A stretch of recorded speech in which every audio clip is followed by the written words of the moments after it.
Memang reksadana lebih tinggi daripada Hmm. saham. Nah, tapi kalau mengenai saluran distribusinya, kan ada bank, ada agen penjual, atau langsung dari MI-nya MI. gitu.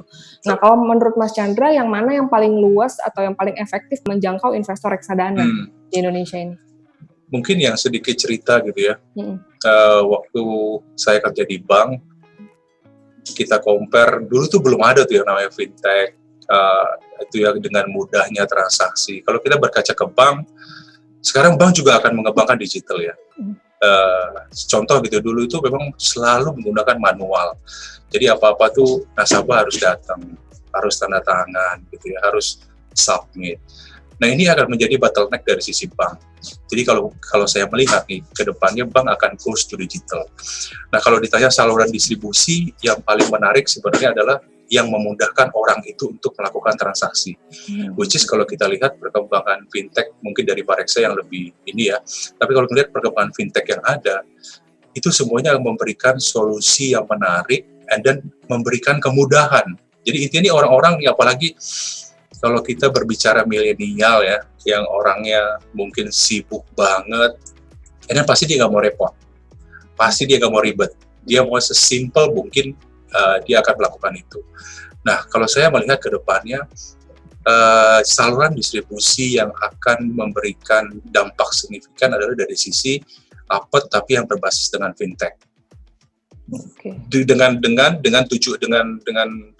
Dengan dikatakan bahwa kalau dari sisi banknya itu tidak melakukan perubahan ya. Walaupun kalau kita tahu orang-orang yang high net gitu ya, yang mungkin punya uang banyak dan udah invest di bank, pasti kan dia akan ngelihat banknya ya, karena dia udah merasa nyaman, udah jadi customer yang lama, which is mereka akan terus ke sana gitu. Tapi ada satu untapped market yang saya melihat dari sisi anaknya yang tadi itu, kan anaknya akan masuk ke milenial. Nah, milenial ini yang akan di-tap menjadi nasabah, harusnya yang paling dekat adalah dari sisi fintech.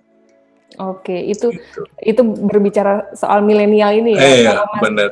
Mas Chandra lihat sendiri bagaimana antusiasmenya untuk menjadi investor ya, di pasar modal gitu.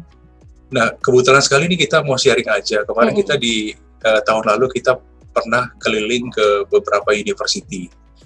Kita ke Perbanas, kita ke ITB Bandung, kemudian terakhir juga kita melakukan Zoom dengan ITB Bandung juga.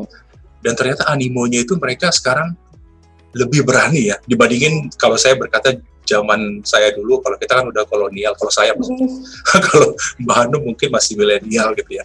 Nah, itu ternyata zamannya berubah. Kalau dulu kan saya nggak berani ya, maksudnya belum tahu aset apa yang menarik dan belajarnya juga susah. Nah, sekarang ini kalau ngeliat milenial itu memang lebih berani mengambil resiko.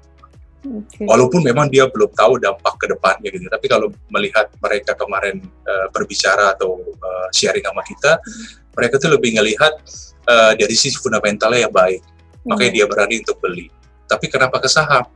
Yang pertama mereka bilang adalah biasanya perkembangannya lebih bagus daripada sisi reksadana. Tapi kita jelaskan bahwa lebih baik don't put your money in one basket. Tetap seperti itulah. End up-nya ternyata mereka, oh gitu ya Pak, istilahnya mereka mulai beralih mencoba yang reksadana dan sebagainya. Tapi again, pertama kali pasti dia beli saham. Oke, gitu. Ini kalau masih kuliah itu berarti udah masuknya generasi Z kali ya Mas? Iya Pak, benar. Udah di bawahnya ini saya lagi berarti. Generasi Z ini udah masih muda-muda banget, mereka masih bilangannya sekarang masih teenager gitu. Tapi karena teknologi ini bisa seperti mereka tuh tergerak gitu ya untuk berinvestasi. Menurut Mas Chandra juga nih, memang investor pasar modal sudah 3 juta gitu. Tetapi kalau persentase itu kan hanya 1,1% gitu. Memang banyak, tapi dibandingkan populasi Indonesia ini masih kecil sekali. Sebenarnya apakah edukasi keuangan di Indonesia ini kurang maksimal gitu ya Mas ya? Ya mungkin ini